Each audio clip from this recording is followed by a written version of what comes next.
तालुक्यातील खड्डे बुजवण्यास सार्वजनिक बांधकाम विभाग अपयशी। अलिबाग वडखळ तसेच रेवदंडा चौल मार्गावर ठिकठिकाणी खड्ड्यांचे साम्राज्य निर्माण झाले आहे। यंदा पडलेल्या मुसळधार पावसामुळे या खड्ड्यांची परिस्थिती अजूनच बिकट झाली असून दररोज कुठे ना कुठे अपघात होत आहेत। अपघात होऊन लोकांना दुखापत देखील झाली आहे। पण यासाठी नेमका जबाबदार कोण आणि नेमके हे रस्ते कधी दुरुस्त होणार असा सवाल संतप्त नागरिक प्रशासनाला विचारत आहेत।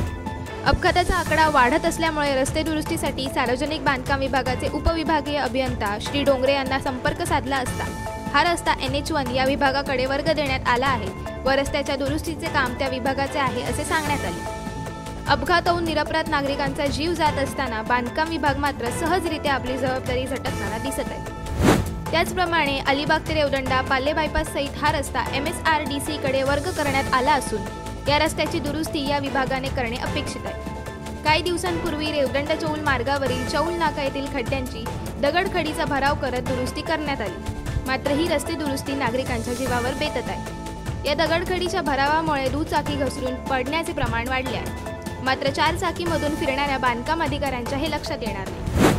तसेच एकदा या अधिकाऱ्यांनी येथून दुचाकीने प्रवास करावा, मग त्यांना समजेल आम्ही कसा प्रवास करतोय असे संतापजनक वक्तव्य स्थानिकांसह प्रवाशांनी केले आहे। अशाच अनेक घटना आणि बातम्या जाणून घेण्यासाठी सबस्क्राइब करा आमचे YouTube चॅनल KV न्यूज आणि इन्स्टा पेज कृषीवल न्यूजला फॉलो करा।